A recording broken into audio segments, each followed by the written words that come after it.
Cruz e Credo, relembrando o Evangelho da Cruz. Justificação pela fé e as boas obras. A minha ideia hoje é de tratar esse tema a partir desta objeção, que é uma das principais objeções contra a doutrina da justificação pela fé. Desde os períodos do apóstolo Paulo, passando pelo período dos primeiros séculos da era cristã, como no século IV, com Agostinho de Hipona, e depois com a Reforma Protestante. Esta foi uma objeção que até mesmo hoje continua ainda sendo levantada quando falamos de justificação pela fé somente.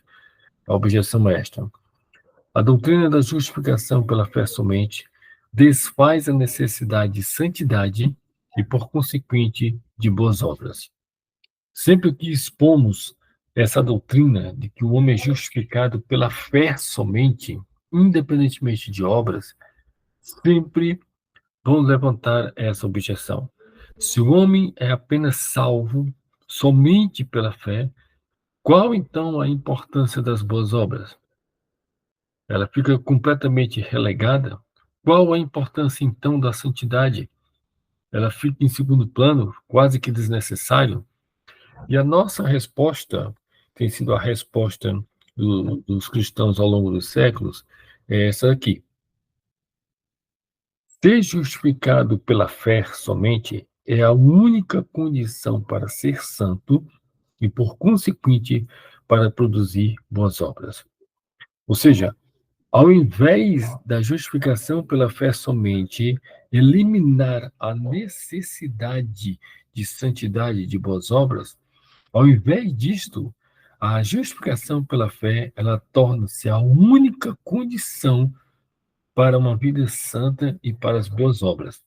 Vamos entender precisamente por que isso acontece, por quais razões isto acontece. Vamos ver o fundamento tanto lógico quanto bíblico para explicarmos e para justificarmos essa ideia.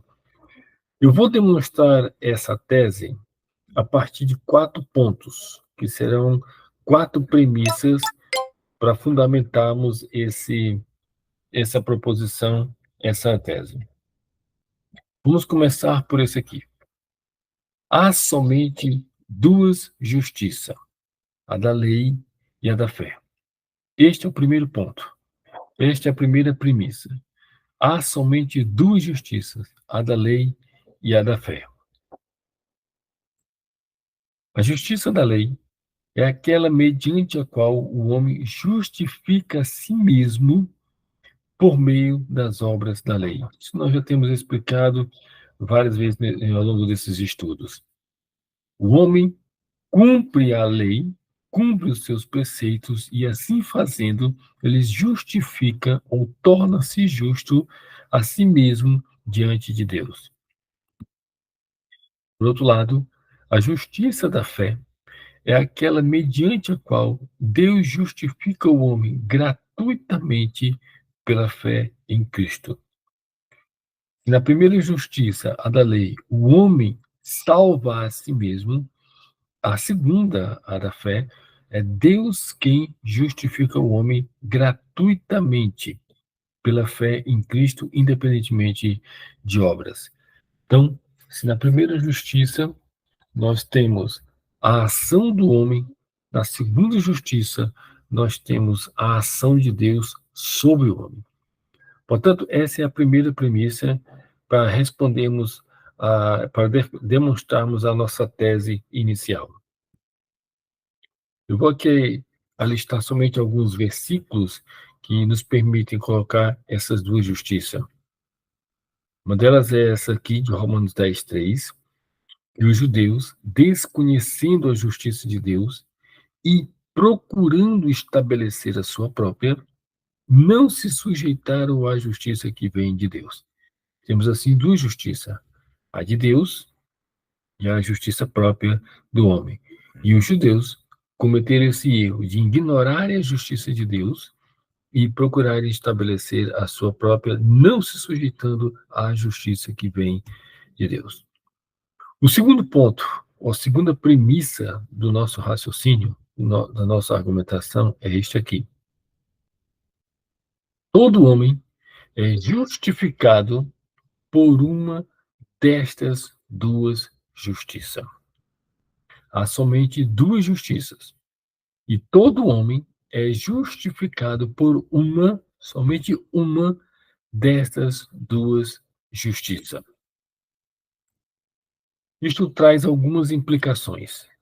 A primeira é que não há posição neutra. Quando afirmo que todo homem é justificado por uma dessas duas justiças, deixa bem claro que não há posição neutra.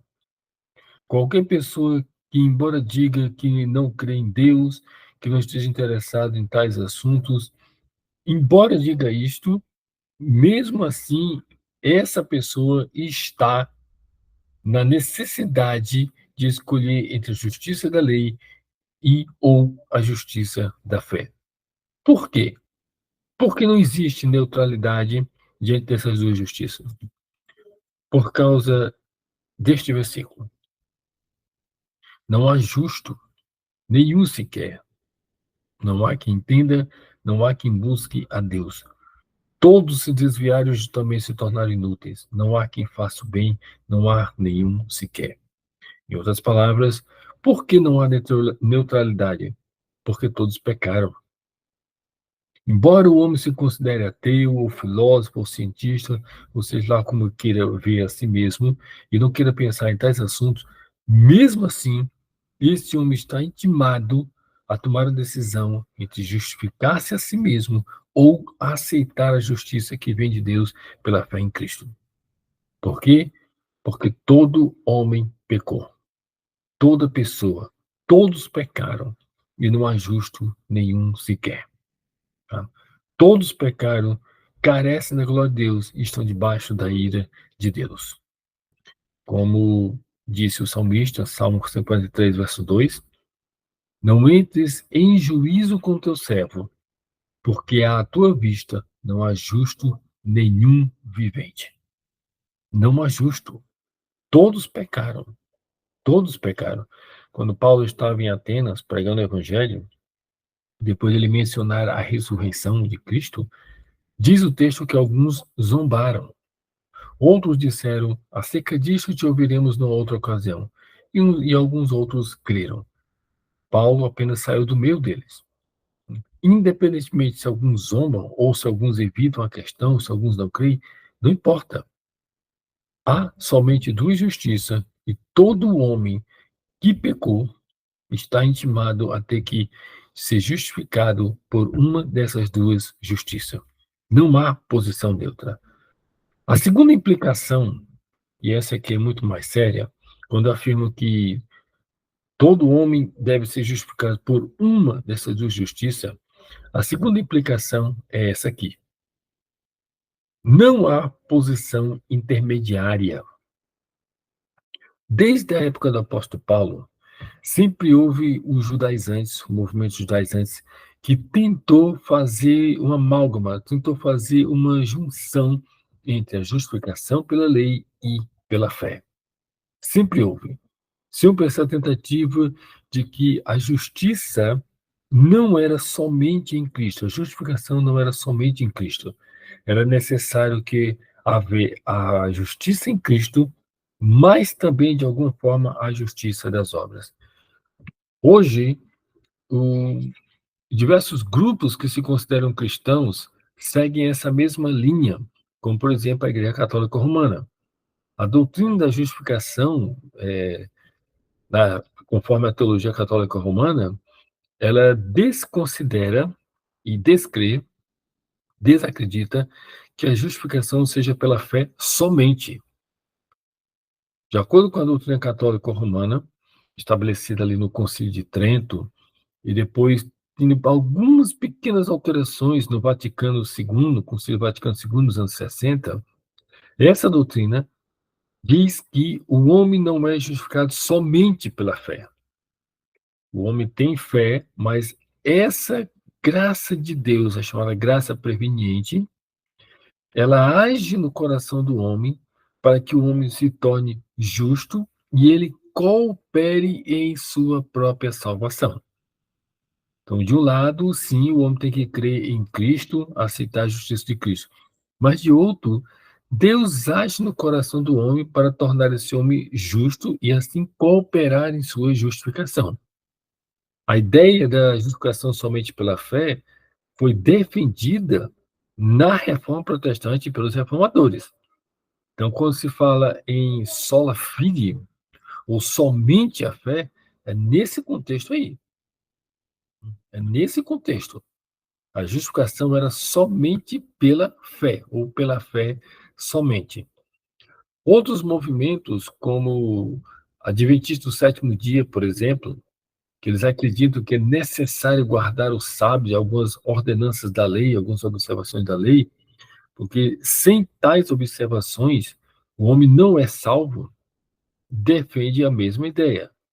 Ou então, você vai ver também em alguns grupos evangélicos, que eles defendem, de um lado, a salvação é pela fé, que temos que crer em Cristo, mas que o crente tem que fazer certas ações, tomar certos comportamentos para se manter salvo. Então, se o crente não fizer tomar certas atitudes, ele não será salvo. Não importa todo o sacrifício de Cristo. Se o crente não tomar certas atitudes, ele não será salvo. Daí você vai ver algumas dessas igrejas falarem de textos como a salvação é ganha com esforço, ou então quem perseverar até o fim será salvo. Que de um lado se fala que a salvação é em Cristo, mas de outro se defende a necessidade de que você se mantenha salvo. Só que ao dizer isso, o que está por detrás dessa perspectiva é uma amálgama, uma junção entre a justificação pela fé e a justificação pelas obras. Como eu falei, em tese, as igrejas dirão, a salvação é pela fé em Jesus, temos que crer em Jesus para ser salvo. Mas na prática, as igrejas vão falar da salvação pela fé em Cristo e da necessidade de algumas obras para que você permaneça salvo. Então, se há necessidade de algumas obras para permanecer salvo, você está cooperando na sua salvação. Você está cooperando na sua salvação. Talvez um dos momentos que isso fique mais evidente seja no momento da Santa Ceia. Quantas pessoas deixam de tomar a ceia se sentindo indignas por causa de algum pecado? Muitas pessoas cometem esse erro. Umas nem sequer vão à igreja nos cultos de Santa Ceia, porque sentem-se indignas da ceia, sentem que estão cometendo algum pecado, que são indignas da ceia. E tem até igrejas que, ao disciplinar o cristão por ter cometido alguma falta, proíbe o cristão de tomar a ceia. Sendo a ceia, como nós já vimos, a grande expressão dessa justificação pela fé somente, da salvação em Cristo.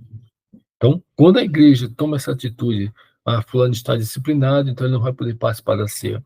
Isso é a atitude da lei, da justificação pelas obras.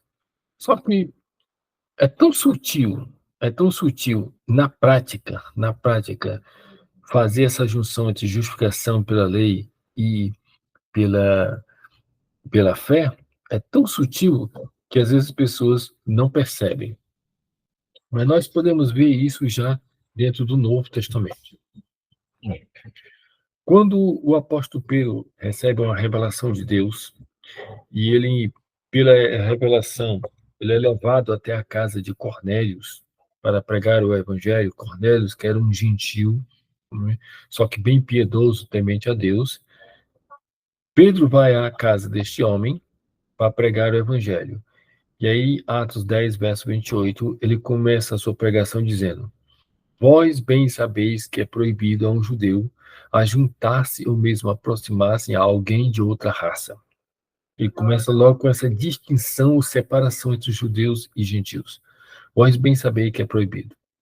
Mas Deus me demonstrou que a nenhum homem considerasse comum ou imundo. Deus lhe mostrou mediante a revelação. E aí ele continua dizendo, quando ele está pregando e aquele seu auditório, de maioria todo mundo gentil, eles recebem o Espírito Santo. Pedro continua dizendo: reconheço por verdade que Deus não faz acepção de pessoas. Pelo contrário, em qualquer nação, aquele que o teme e faz o que é justo, lhe é aceitável.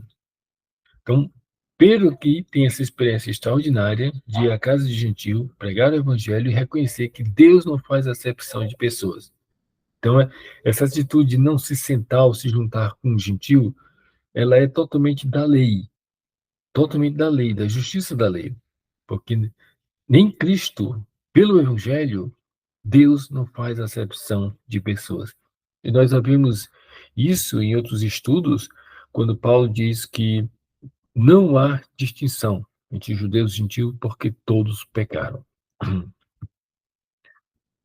No entanto, quando o apóstolo Paulo escreve sua epístola aos Gálatas, e aí essas igrejas da Galácia, elas estavam sendo radicalmente influenciadas por esses mestres judaizantes, que estavam trazendo a doutrina de que eles deveriam se guardar a circuncisão e muitos rituais da legislação mosaica. O apóstolo Paulo relata, Gálatas capítulo 2, verso 11, que quando Cefas, que é Pedro, ele foi até Antioquia ver o trabalho que ela estava fazendo, Paulo diz: eu lhe resisti face a face porque ele se tornara repreensível. Por quê? Qual foi o erro de Pedro? O apóstolo explica: com efeito, antes de chegarem alguns da parte de Tiago, que era de Jerusalém, Pedro comia com os gentios. Preste bem atenção nisso. Pedro comia com os gentios. Quando, porém, chegaram esses judeus da parte de Tiago, ele começou a se afastar e, por fim, veio a apartar-se, temendo os da circuncisão. Preste bem atenção nisso. Ele tinha sido ensinado pelo próprio Deus, ele tinha visto o próprio Cristo, que sentava-se à mesa com publicanos e pecadores e comia com eles. E o próprio Cristo diz: não vim chamar os justos, mas sim os pecadores ao arrependimento. A graça de Deus não tinha mais essa distinção entre judeu e gentil. Não havia mais esse problema. Por isso mesmo que o próprio Cristo disse que muitos virão do Oriente e do Ocidente e sentarão à mesa com Abraão, Isaac e Jacó no reino dos céus. O sentar-se à mesa ou comungar dá essa ideia exatamente de comunhão, de total concordância de um com o outro. Paulo está dizendo que Pedro estava lá em Antioquia, estava comendo com os gentios sem nenhum problema. Quando vieram alguns judeus da parte de Tiago de Jerusalém, ele começou a se afastar e, por fim, apartou-se, temendo da circuncisão. Por causa do temor a homens, ele começou a se afastar dos gentios e indo contra aquilo que ele sabia que era verdade. E Paulo acrescenta: e também os demais judeus dissimularam com ele, a ponto de o próprio Barnabé, que era companheiro de Paulo, ter se deixado levar pela dissimulação deles. Outras versões diz pela hipocrisia deles. Esses irmãos judeus começaram também a se afastar dos gentios. E aí começaram a voltar àquela velha crença de que judeus não pode sentar com gentio, não pode ter comunhão com gentio. Qual é a atitude de Paulo? Quando, porém, vi que não procediam corretamente, segundo a verdade do evangelho, eu disse a Cefas na presença de todos. Por que disse na presença de todos? Não era para humilhar Pedro, mas porque ali era um problema muito sério. Ali, a verdade do evangelho podia estar sendo comprometida. Aí ele diz: se sendo tu judeu, tu vives como um gentio, nessa hipocrisia, nesse erro, e não como judeu, porque tu obriga os gentios a viverem como judeus. E aí ele acrescenta: nós, judeus por natureza, nós, judeus de Israel, judeus autênticos, e não pecadores dentre os gentios. Nós, sabendo, contudo, que o homem não é justificado por obras da lei, e sim mediante a fé em Cristo Jesus, nós também temos crido em Cristo Jesus para que fôssemos justificados pela fé em Cristo e não por obras da lei, pois por obras da lei ninguém será justificado. Olha essa ênfase nesse texto aqui de Paulo. Como ele fica se repetindo toda hora. O homem não é justificado por obras da lei, para que fossem justificados pela fé em Cristo, não por obras da lei, porque por obras da lei ninguém será justificado. Olha essa ênfase ele, quando ele olha para a lei, como ele olha de maneira negativa. E quando ele olha para Cristo, ele diz, e sim, mediante a fé em Cristo Jesus, também temos crido em Cristo Jesus, para que fossem justificados pela fé em Cristo. Então, tanto há uma ênfase negativa sobre a lei, como uma ênfase positiva em Cristo. Desse modo, ele deixa distinto a justiça pela fé e a justiça pela lei.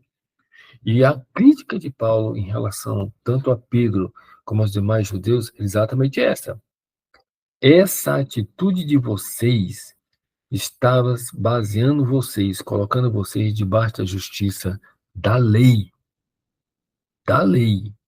Essa atitude de vocês se afastarem dos gentios, vocês estavam se colocando debaixo da lei.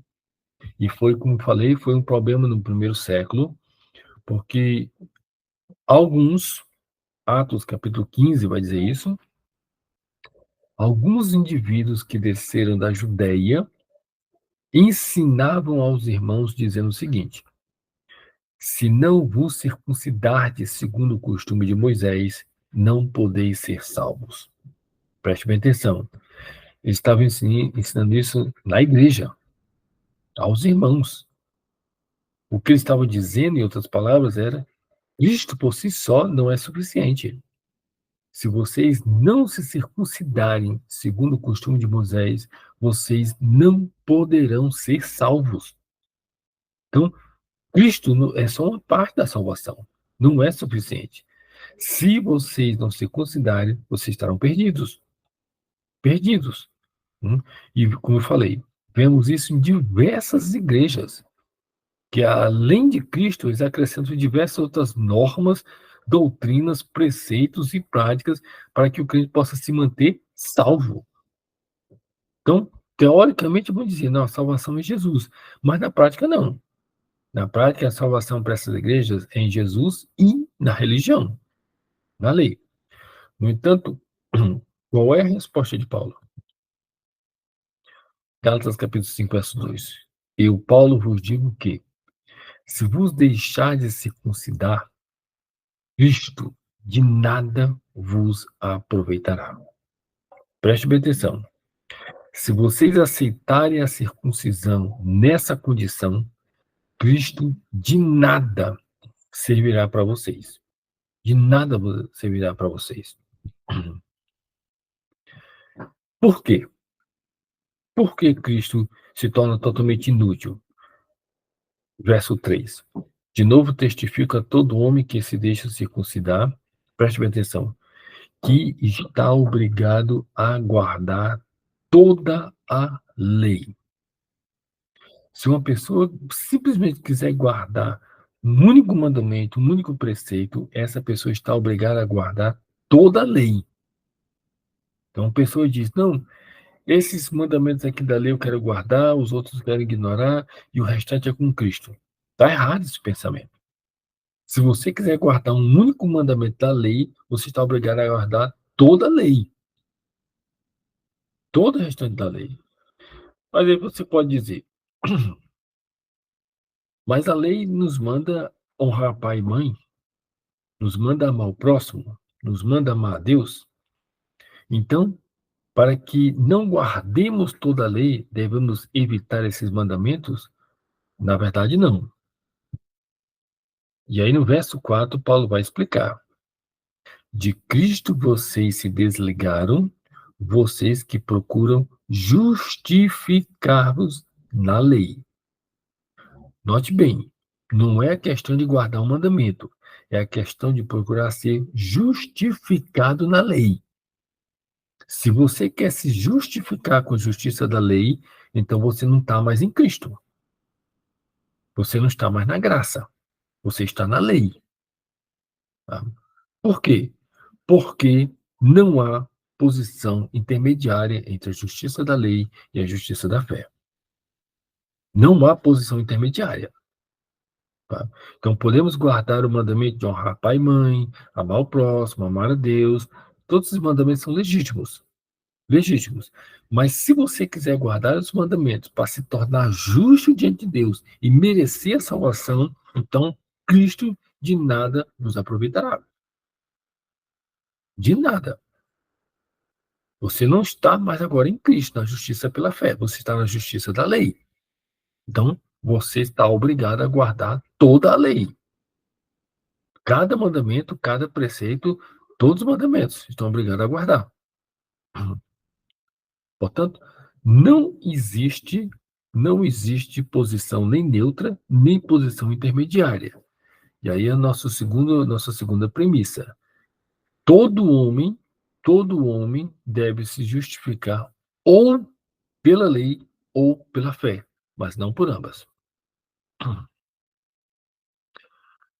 Gálatas 3, verso 12, Paulo vai dizer: ora, a lei não procede de fé, mas, e aqui ele faz uma alusão a Levítico 18:5.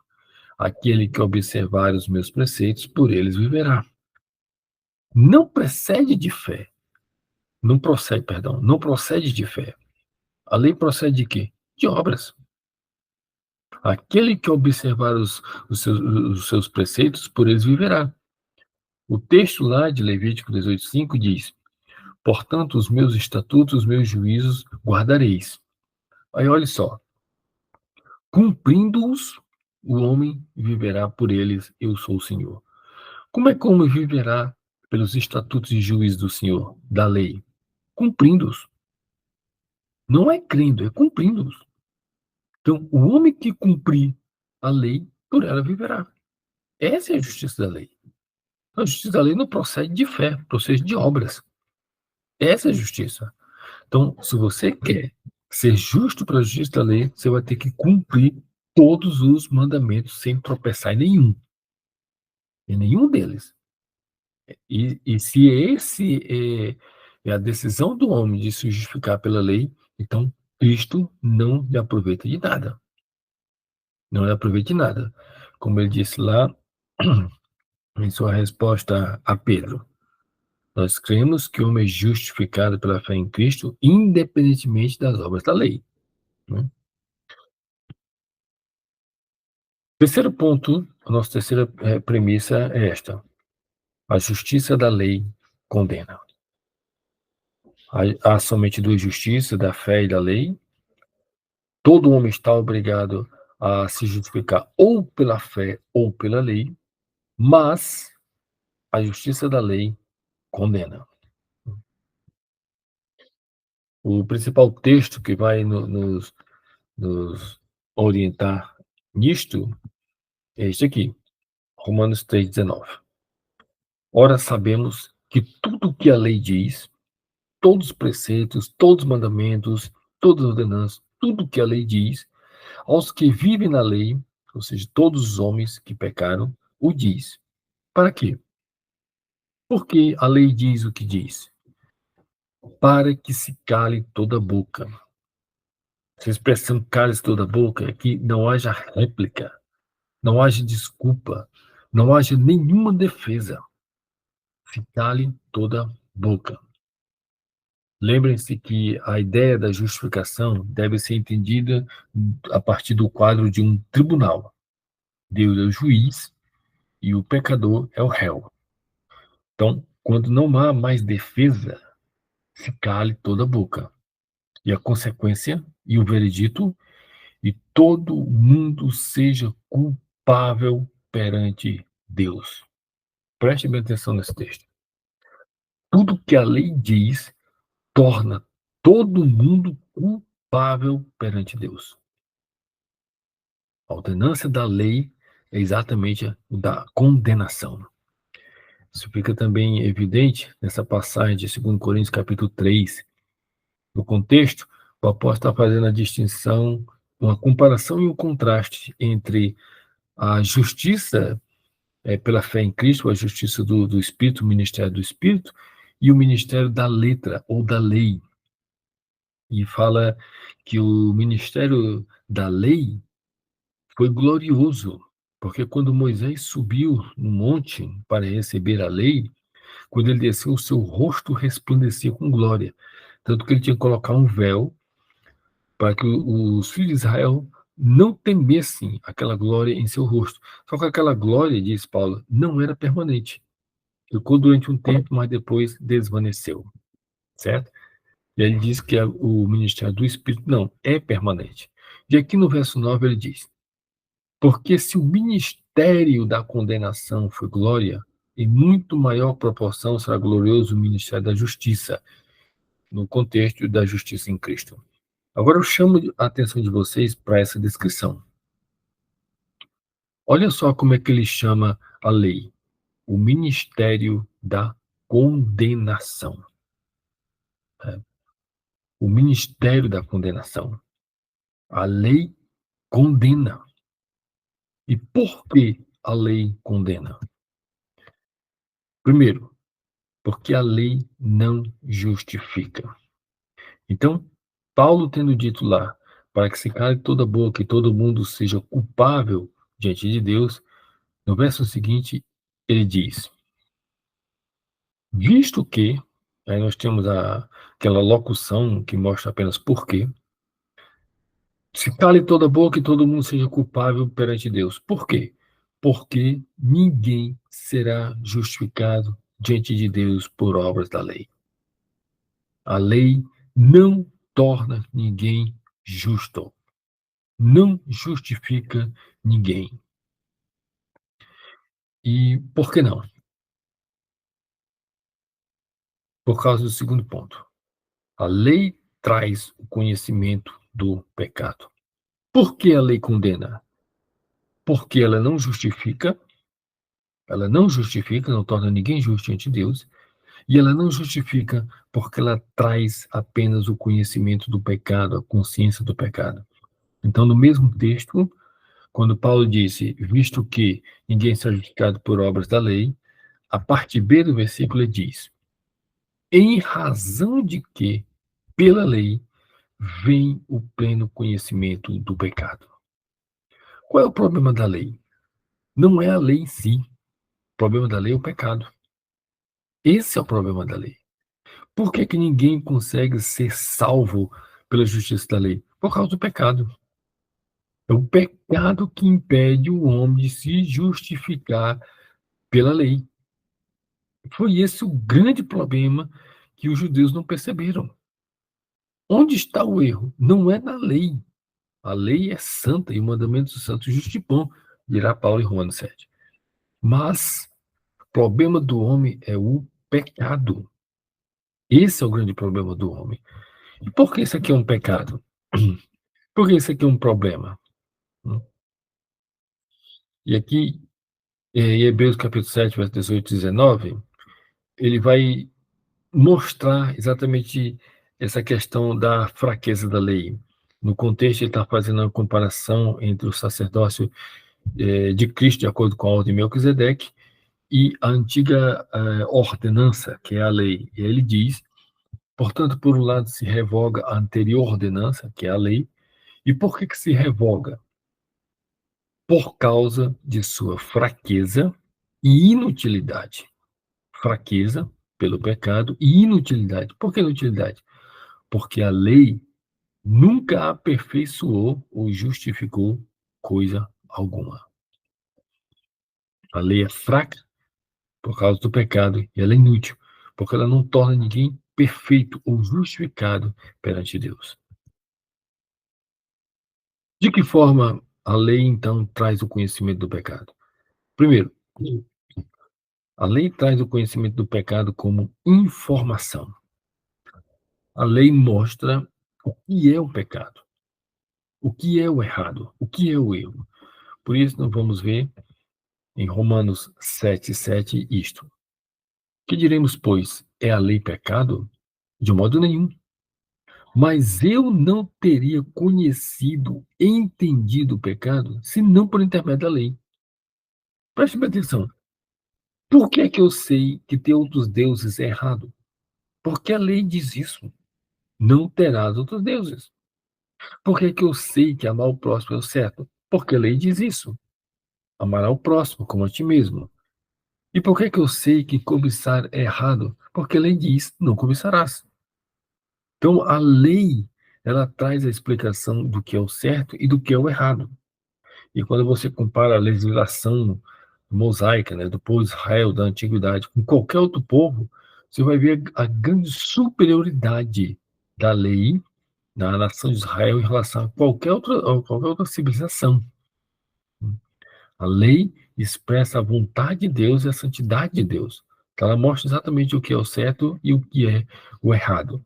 Mas a lei, ela não somente traz o conhecimento do pecado como informação, ela também traz o conhecimento do pecado como experiência. E aqui que está o grande problema da lei. Paulo, tendo dito que não teria conhecido o pecado senão por intermédio da lei, ele acrescenta: pois não teria eu conhecido, e a palavra conhecido aqui, ela tem um sentido de intimidade, de um conhecimento íntimo, experimental. Eu não teria conhecido a cobiça se a lei não dissera, não cobiçarás. O que ele quer dizer com isto? No versículo seguinte ele explica: mas o pecado, tomando ocasião pelo mandamento, ou se aproveitando do mandamento, despertou em mim toda sorte de concupiscência, toda sorte de desejo, porque sem lei está morto o pecado. Preste bem atenção. Eu só vim conhecer o poder da cobiça porque a lei disse, não cobiçarás. Só que o pecado se aproveitou desse mandamento e despertou em mim toda sorte de desejos contrário ao mandamento. Então, a lei diz, não cobiçarás. O pecado vem e diz, cobice. A lei diz, amarás. O pecado vem e diz, odeie. A lei diz, não terás outros deuses diante de mim. O pecado vem e diz, seja idólatra. O pecado se opõe à lei. Então, a lei diz uma coisa e o pecado diz outra. A lei se opõe, certo? Qual é o problema, então, aqui? Qual é o grande problema aqui? Por que que, então, o homem não consegue cumprir a lei? Por causa do contraste entre a natureza da lei e a natureza humana. Romanos 7,14. Porque bem sabemos que a lei é espiritual. Se a lei é espiritual, somente uma pessoa espiritual pode cumprir. Eu, todavia, sou carnal, vendido à escravidão do pecado. Aqui nós temos uma explicação definitiva da impossibilidade do homem se salvar pelas obras da lei. Por quê? O homem não pode servir a dois senhores. Se ele serve a um, não servirá ao outro. Ora, se o homem é escravo do pecado, logo ele vai servir o pecado. Estará sujeito à vontade do pecado.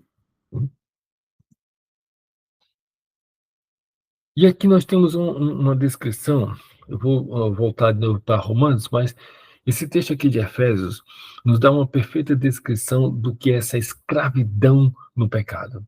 Efésios capítulo 2, verso 1, Paulo diz, ele, Deus, nos deu vida. Como? Estando nós mortos nos nossos delitos e pecados, nas transgressões e pecados, nos quais andastes outrora. E aí ele começa a descrever o que é essa escravidão no pecado. Segundo, presta atenção, segundo, de acordo com o curso deste mundo, segundo o príncipe da potestade do ar, do espírito que agora atua nos filhos da desobediência. Note bem essa expressão, filhos da desobediência. Sabe? Ah, o homem pecador, ele é como tinha sido gerado pela desobediência. Ele é filho da desobediência, herda as mesmas características da desobediência. É um filho, é descendente da desobediência. Verso 3. Entre os quais também, e aqui ele se inclui, todos nós andamos outrora. Só que quando você lê as cartas de Paulo, Gálatas e Filipenses, por exemplo, você vai ver que Paulo foi, desde muito jovem, um homem muito religioso, estudante da lei, um grande leitor, um muito religioso. E como ele mesmo disse lá aos Gálatas, ele era judeu de nascimento e não pecador dentre os gentios. Paulo nunca viveu uma vida cheia de perversão e imoralidade.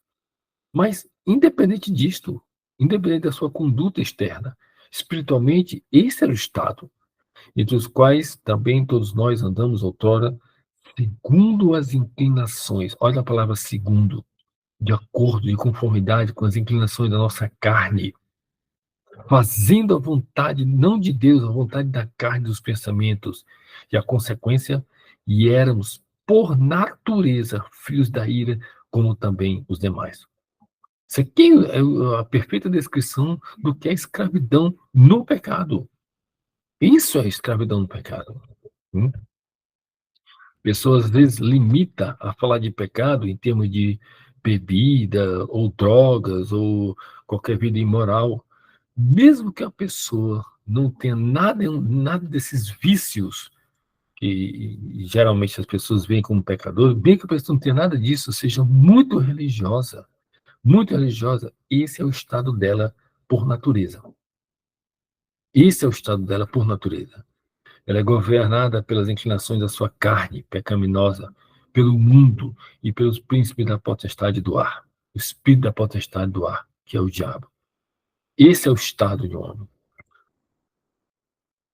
Agora, e aqui há uma ideia muito interessante sobre a escravidão no pecado, e vocês vão entender muito bem. Romanos capítulo 6, versículo 20. Quando vocês eram escravos do pecado, a versão revista atualizada diz: estavam isentos em relação à justiça.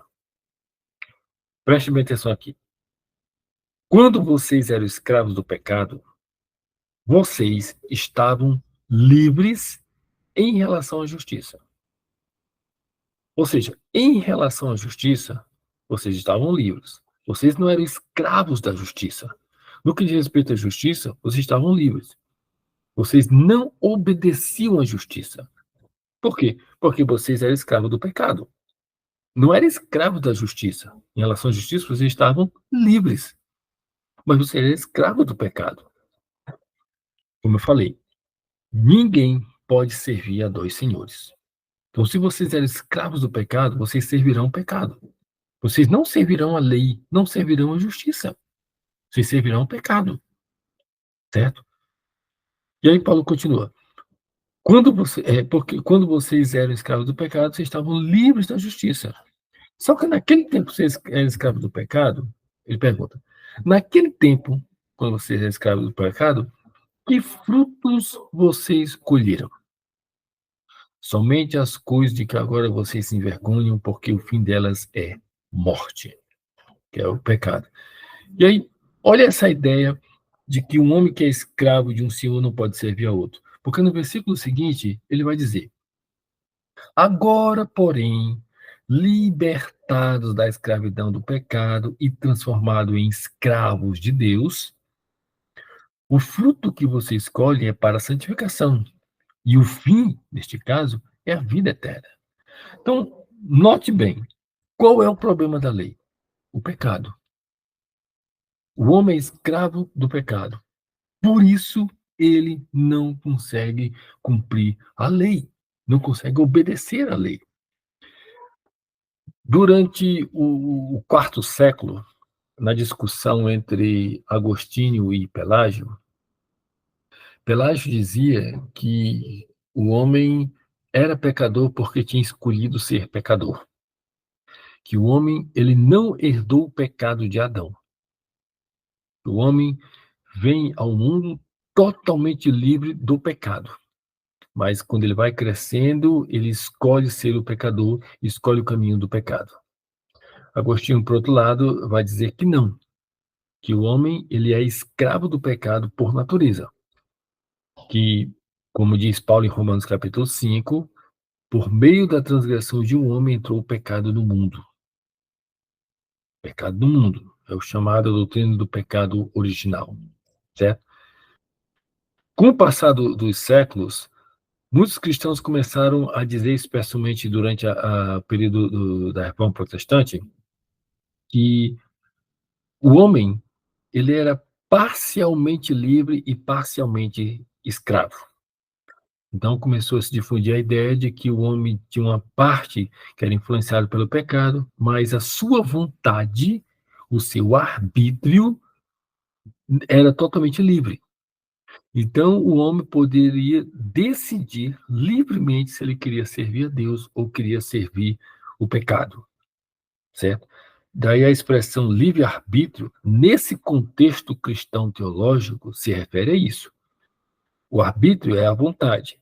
Então, quando se fala de livre-arbítrio, nesse contexto aí, está dizendo que a vontade do homem é livre do poder do pecado e o homem pode decidir querer servir a Deus ou não. Né?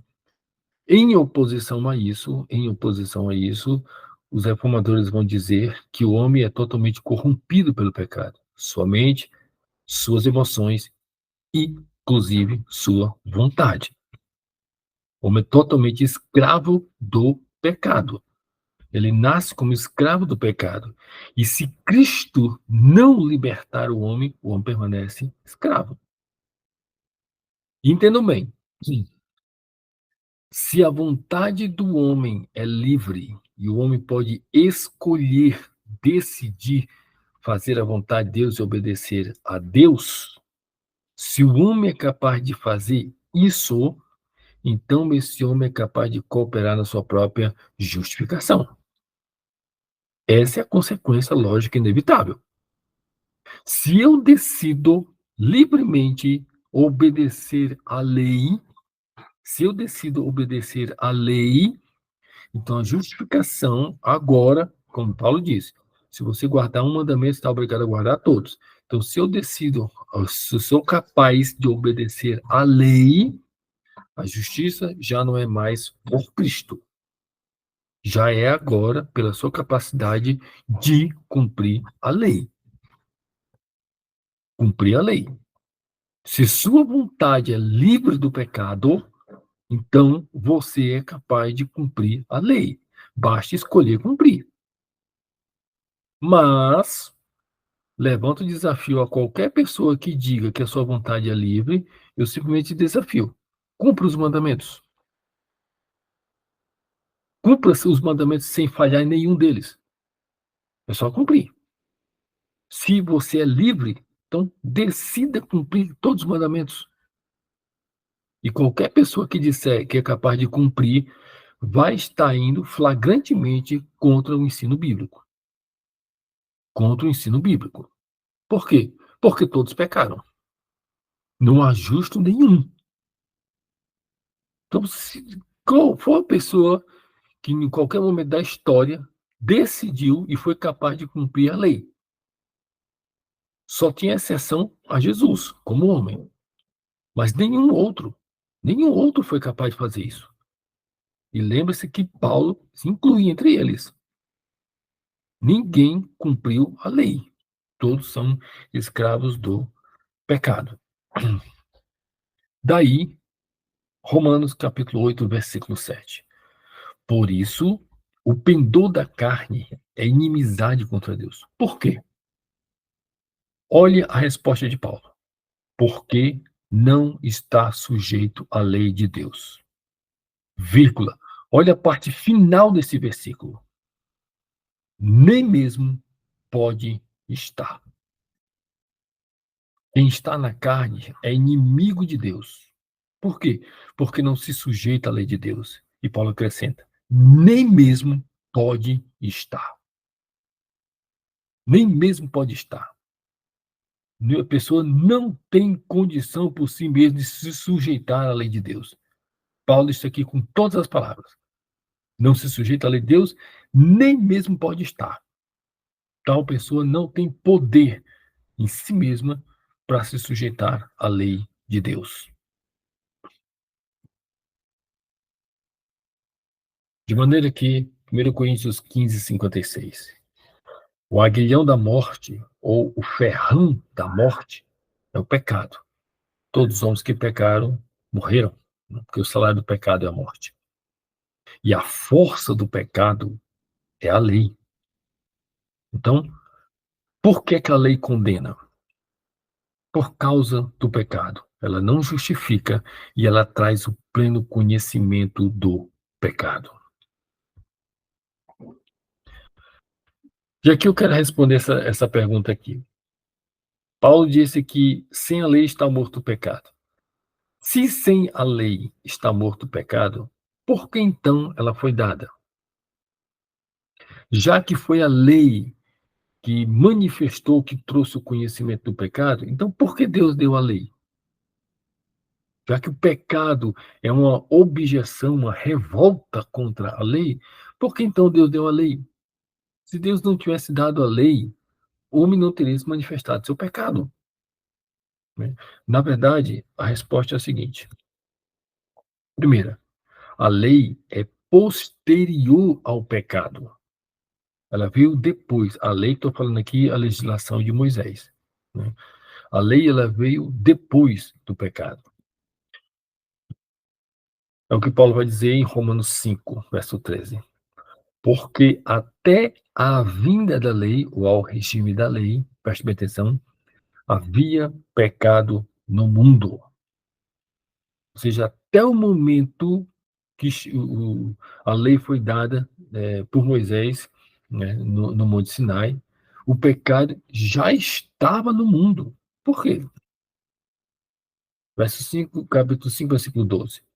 Portanto, assim como por um só homem entrou o pecado no mundo.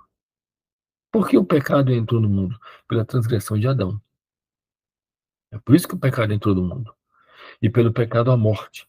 Assim também a morte passou a todos os homens, porque todos pecaram. Então, por um só homem entrou o pecado no mundo, que é a transgressão de Adão. Então, até o regime da lei, o pecado já estava no mundo. Mas a lei responsabiliza o pecado. Por isso, o apóstolo Paulo, depois de dizer até o regime da lei havia pecado no mundo, ele acrescenta isso aqui. Mas o pecado não é levado em conta quando não há lei. Entendeu bem? O pecado já estava no mundo. Mas para que o pecado fosse responsabilizado, veio a lei. Eu sempre gosto de fazer a comparação com a questão de alguém que, por exemplo, vai pilotar uma moto sem capacete. Se não há uma lei proibindo isso, não há transgressão, não há infração. Se está numa rodovia e se não tem nenhuma placa dizendo limite de velocidade, não há transgressão, não há nenhuma violação da lei. Mas a partir do momento que vier uma violação da lei, né, vier a lei, foi instituída uma lei, colocar normas, aí sim, se alguém passar dos limites, tal pessoa será uma infratora. Portanto, o pecado não é levado em conta quando não há lei. Para que o pecado fosse levado em conta, fosse responsabilizado, veio a lei. Mas mais do que isso,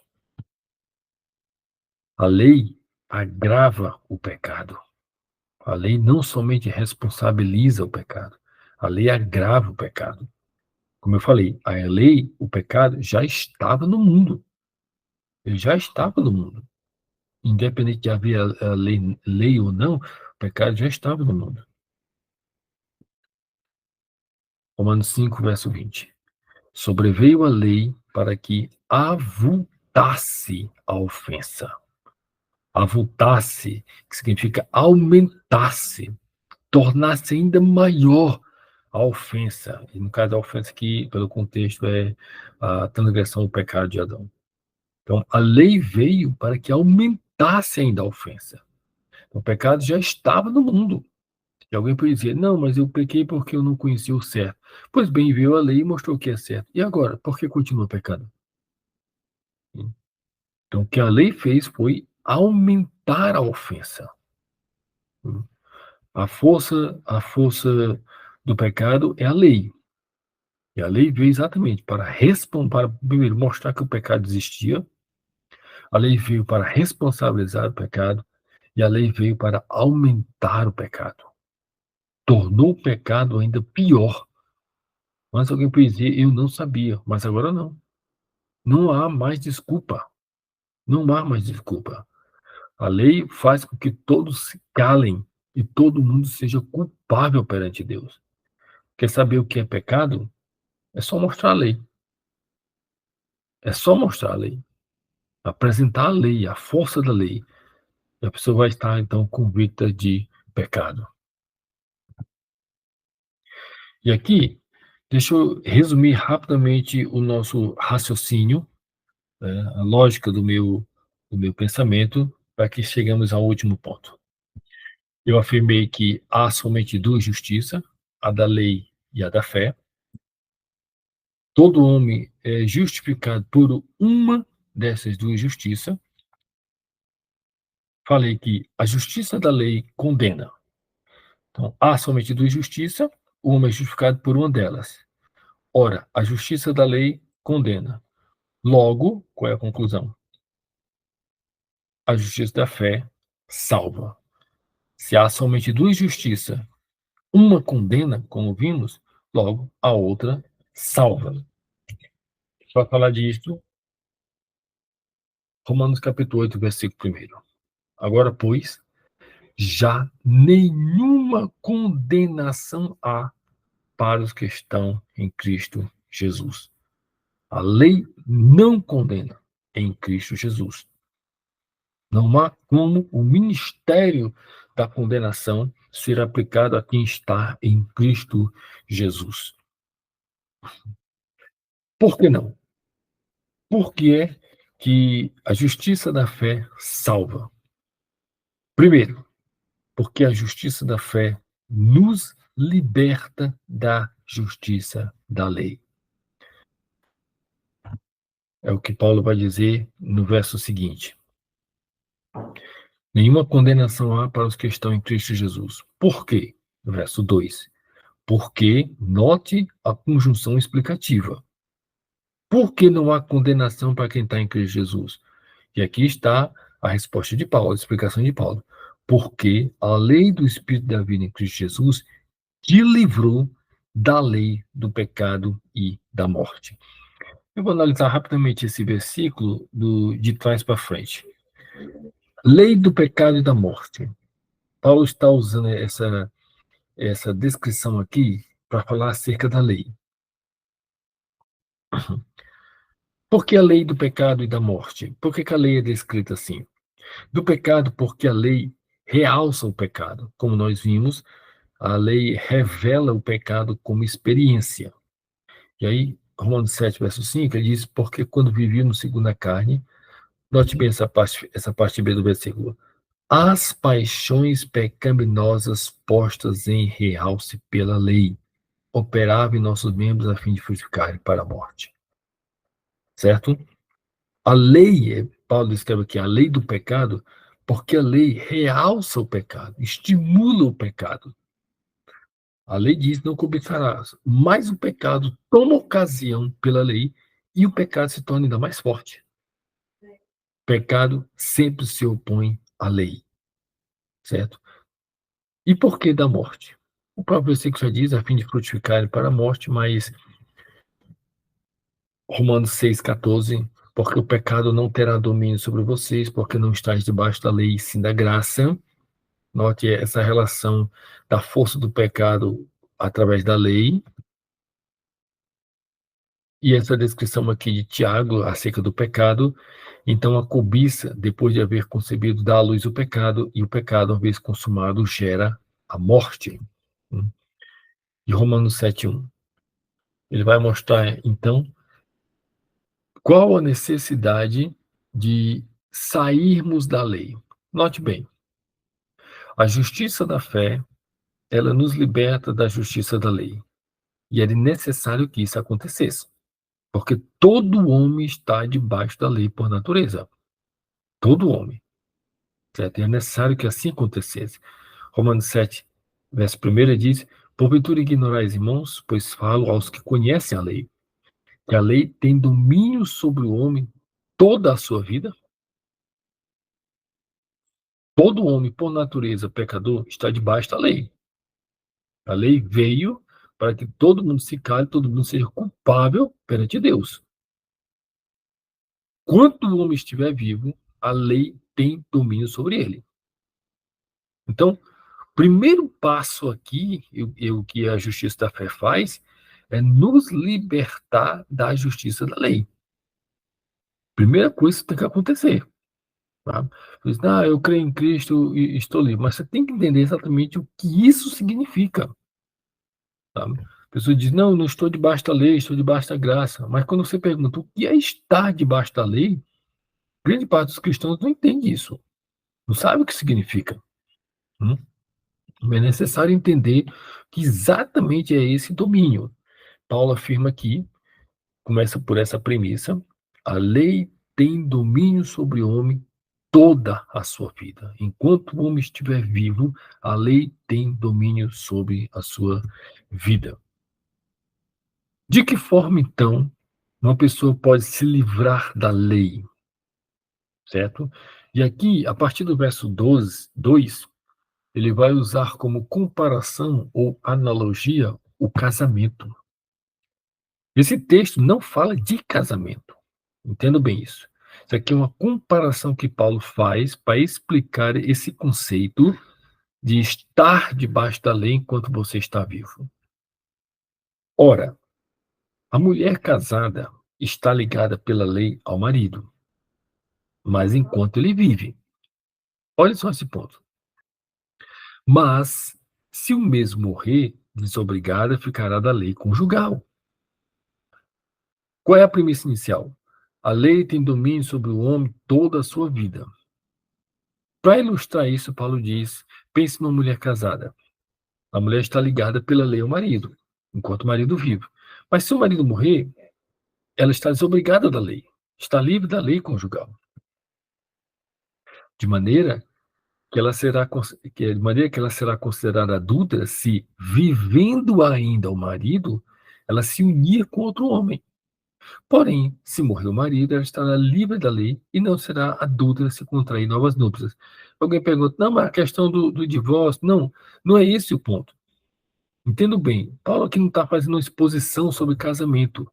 Ele apenas está fazendo uma analogia, uma comparação de que uma pessoa, no caso a mulher, está obrigada a um outro homem, né, pela lei conjugal.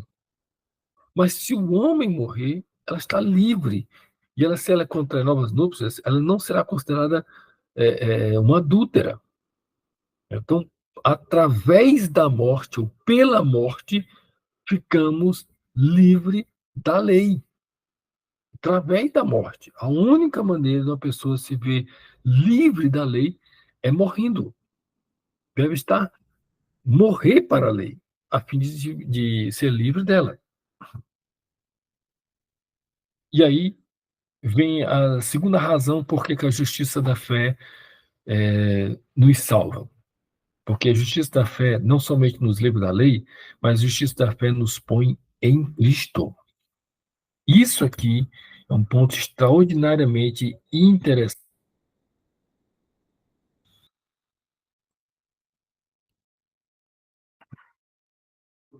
Porque a sua conclusão do raciocínio de Romanos 7, depois de ele ter feito essa comparação com a lei, é exatamente essa aqui. Assim, portanto, meus irmãos, também vocês morreram para a lei. De que forma? Por meio do corpo de Cristo. Essa ideia de morrer por meio do corpo de Cristo, ele já tinha falado em Romanos 6. No capítulo 6, ele falou: todos que foram batizados em Cristo foram batizados na sua morte, foram unidos na sua morte. Então, quando o homem se une a Cristo, ele comunga, ele participa da morte e da ressurreição de Cristo, certo? Quando o homem se une a Cristo, ele experimenta o benefício da morte de Cristo. Tudo aquilo que a morte de Cristo representou e significou, esse homem participa agora. Em outros estudos eu vou falar disso com mais detalhes. Então, se para se libertar da lei era somente pela morte, Paulo está dizendo e explicando. Como é que vocês saíram da lei? Pela morte. Morte como? Por meio do corpo de Cristo. Para pertencer, para que vocês pertençam a outro. A quem? Aquele que ressuscitou dentre os mortos. A fim de quê? A fim de que frutifiquemos para Deus. Entendam bem e vejamos o raciocínio de um modo geral. Enquanto estávamos debaixo da lei, éramos escravos do pecado e o nosso fruto era para a morte. Frutificávamos para a morte, ele vai dizer. Porque as paixões pecaminosas postas em realce pela lei operavam em nossos membros a fim de frutificarem para a morte. Mas agora vocês não estão mais debaixo da lei, porque vocês morreram para a lei por meio do corpo de Cristo, a fim de que frutifiquemos para Deus. E aí frutificar é exatamente de trazer uma nova forma de viver, espiritualmente, moralmente, em todos os sentidos. É o fruto do Espírito, não os frutos do Espírito, porque lá em Gálatas Paulo não fala no plural, ele fala das obras da carne, mas do fruto do Espírito, o que é que o Espírito vai gerar, aqueles que estão em Cristo Jesus. Romanos capítulo 8, versículo 3. Como nós lemos, nenhuma condenação há para os que estão em Cristo Jesus. Por quê? Porque a lei do Espírito da vida em Cristo Jesus te livrou da lei do pecado e da morte. E por que nos livrou? E por que nos livrou? Nós vimos porque era necessário que morrêssemos para a lei e morremos através de Cristo, estamos em Cristo. E por que agora em Cristo nós podemos dar frutos para Deus? Aí vem Romanos 8, versículo 3. Porquanto, note novamente a explicação. Essa daqui é uma das epístolas mais didáticas do apóstolo Paulo, é Romanos. É cheio de explicações. Porquanto, o que fora impossível à lei, note que é a mesma linguagem que usou o autor dos Hebreus, no que estava enferma pela carne, isso que foi impossível à lei, isso fez Deus. O que foi impossível à lei? Justificar. Por que foi impossível à lei? Porque ela estava enferma ou enfraquecida pela carne. O problema da lei, como nós vimos, o problema da lei era o pecado. Esse era o grande problema da lei. Então, o que foi impossível para a lei fazer, do que estava enfermo pela carne, isso fez Deus. De que forma? Enviando o seu próprio Filho em semelhança de carne pecaminosa, e no tocante ao pecado, e com efeito, condenou Deus na carne de Cristo o pecado. Essa expressão aqui, semelhança de carne pecaminosa, nos primeiros séculos da história da igreja, surgiu uma doutrina chamada docetismo. Essa doutrina dizia que Jesus não era realmente humano. Ele parecia ser humano, o Filho de Deus parecia ser humano, ele permaneceu divino, espiritual e parecia ser humano, mas não era realmente humano.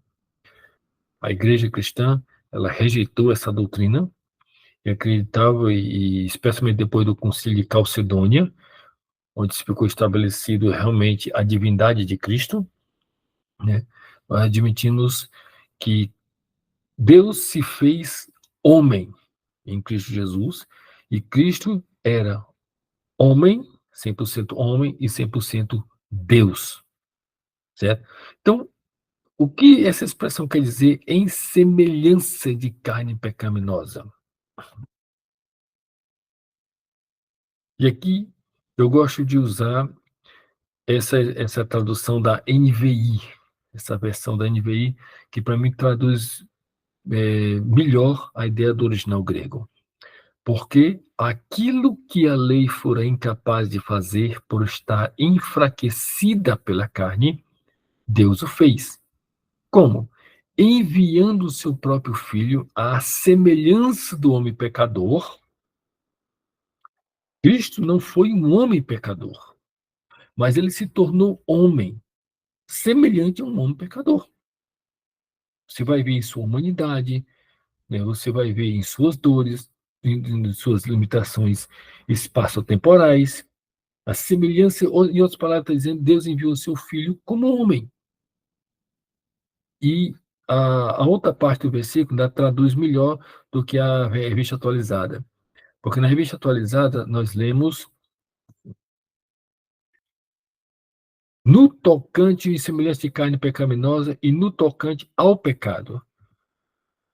Mas o texto original grego traz essa ideia aqui, em semelhança do homem pecador, como oferta pelo pecado. Isso aqui é a melhor tradução do original grego. E assim condenou o pecado na carne. Então, o que foi impossível para a lei fazer, porque estava enfraquecida pela natureza humana, pelo pecado, isso fez Deus. Como? Enviando seu filho, como homem, em semelhança de um pecador, como oferta pelo pecado. Nós vamos ver aqueles temas que nós já estudamos sobre a satisfação da cruz, sobre a entrega voluntária de Cristo, de que Cristo é a propiciação pelos nossos pecados. Então, Cristo foi a oferta pelos nossos pecados. Isso vai ser bem explorado e ensinado pelo autor aos Hebreus. E dessa forma, o pecado foi condenado na carne. Lembre-se que o versículo primeiro ele começou dizendo: nenhuma condenação há para quem está em Cristo Jesus. Por quê? Porque em Cristo Jesus o pecado é que foi condenado. A lei condena todos os homens, porque os homens pecaram, mas em Cristo é o pecado que é condenado. Então, toda culpa, toda transgressão, ela foi condenada em Cristo. Cristo é a minha oferta pelo meu pecado. É a minha oferta. Certo? O meu pecado ele foi condenado em Cristo Jesus. Ele é oferta pelo meu pecado. E aqui, obviamente, que a mente de Paulo está raciocinando a partir de Levítico, né? As ofertas que eram oferecidas, né? Nos sacrifícios pelo sumo sacerdote. E havia essa oferta pelo pecado. Exatamente essa expressão aí, oferta pelo pecado, que era oferecida no sistema de Levítico. Hum?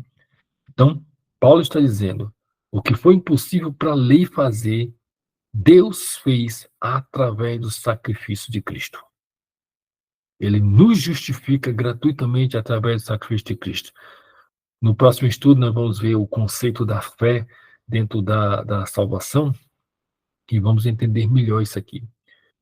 Deus, então, cumpriu o que a lei foi incapaz de fazer. E note bem, aquilo que a lei for incapaz de fazer, Deus o fez. Essa é a justiça da fé. Como eu falei, como eu defini lá no começo, justiça da fé é aquela mediante a qual Deus justifica o homem gratuitamente pela fé em Cristo. Justiça da fé depende de Deus.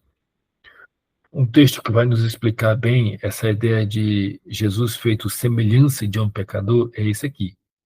Hebreus capítulo 4, versículo 15. Porque não temos um sacerdote que não possa se compadecer das nossas fraquezas. Pelo contrário, ele, Cristo, foi tentado em todas as coisas a nossa semelhança, mas sem pecado. Então, ele foi feito semelhança de carne pecaminosa. Nesse sentido, ele se tornou homem, totalmente homem, foi tentado em todas as coisas, mas sem pecado. Ele era o Cordeiro de Deus que tira o pecado do mundo. Então, ele se tornou homem, humano, tanto que ele morreu como homem, né? Mas sem nenhum pecado. Terceira razão, porque a justiça da fé, ela nos salva. Não somente porque nos liberta da justiça da lei, nos coloca em Cristo, mas a justiça da fé nos transforma pelo Espírito Santo.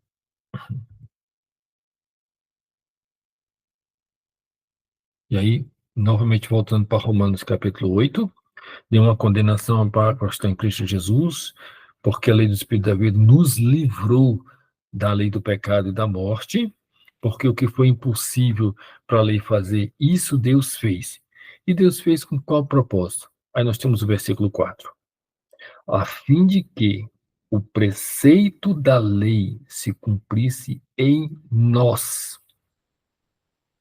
Por que nós somos capazes agora de cumprir o preceito da lei? Que não andamos segundo a carne, mas segundo o Espírito de Deus. Por que que agora a lei pode ser cumprida por nós?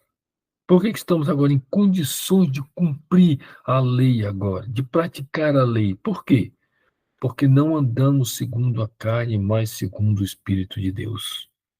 É porque o Espírito de Deus está em nós que nos tornamos espirituais. Porque a lei é espiritual, como falei lá, a lei é espiritual. Portanto, somente uma pessoa espiritual é que pode cumprir a lei. O homem, por natureza, ele é carnal, vendido à escravidão do pecado. Enquanto ele permanecer carnal, ele não vai cumprir a lei.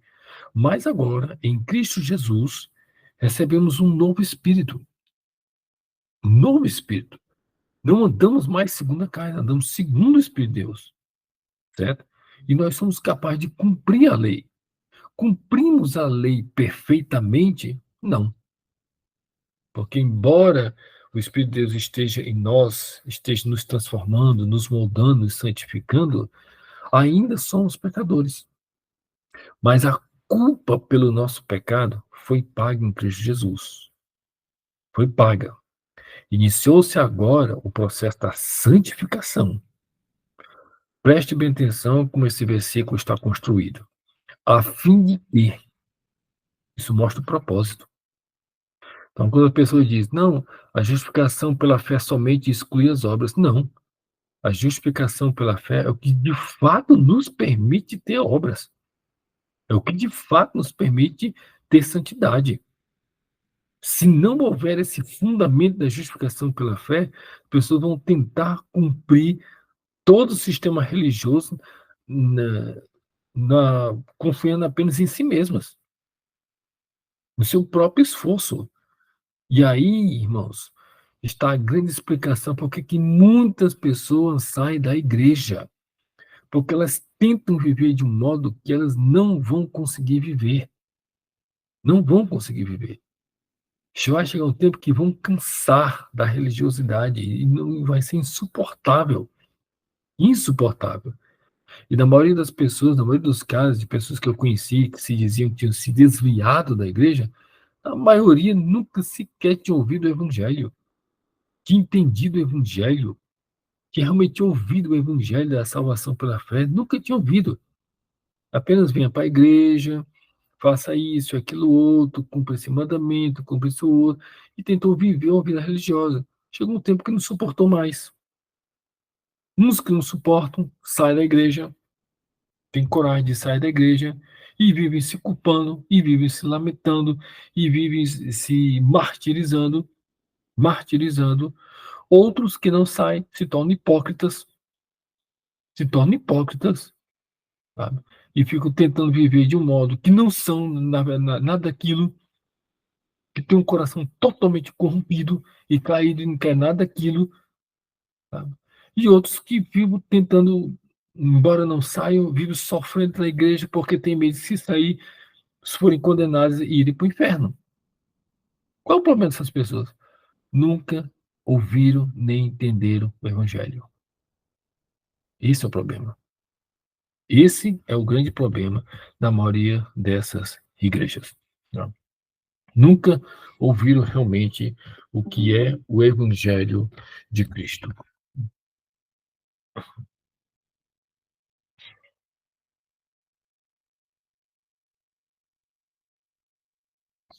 Agora, porém, estamos livres da lei. Aqui é Romanos 7, versículo 6. Agora, porém, estamos livres da lei, pois morrimos para aquilo a que estávamos sujeitos. Para quê? Para que não sirvamos para que sirvamos da maneira nova, segundo o Espírito, e não da maneira antiga, segundo a letra. Ou seja, servimos a Deus agora segundo o seu Espírito, não segundo a nossa carne. Não segundo a nossa carne, porque se servirmos a Deus segundo a carne, não vamos conseguir.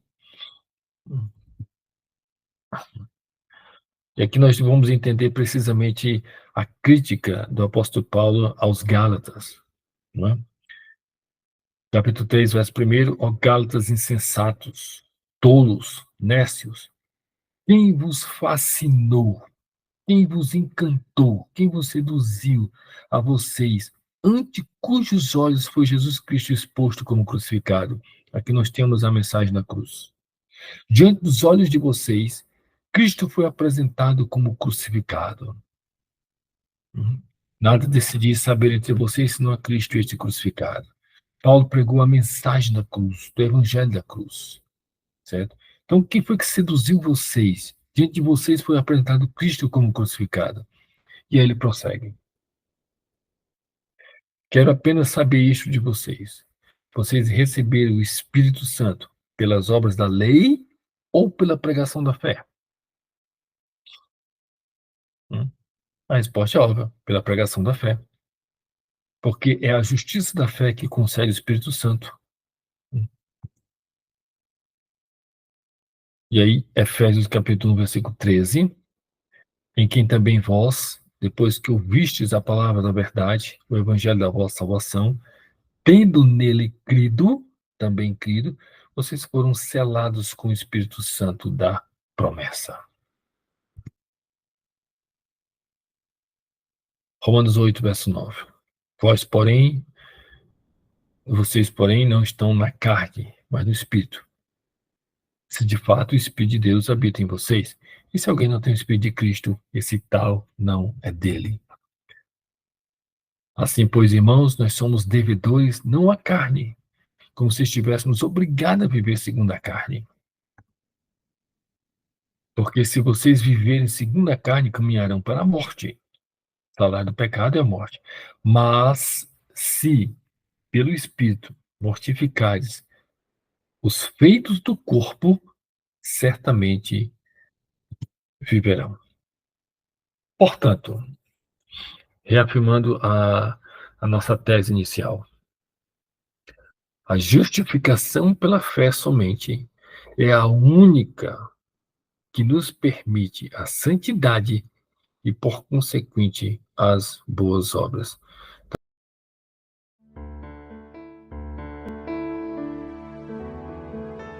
Cruz e Credo. Relembrando o Evangelho da Cruz.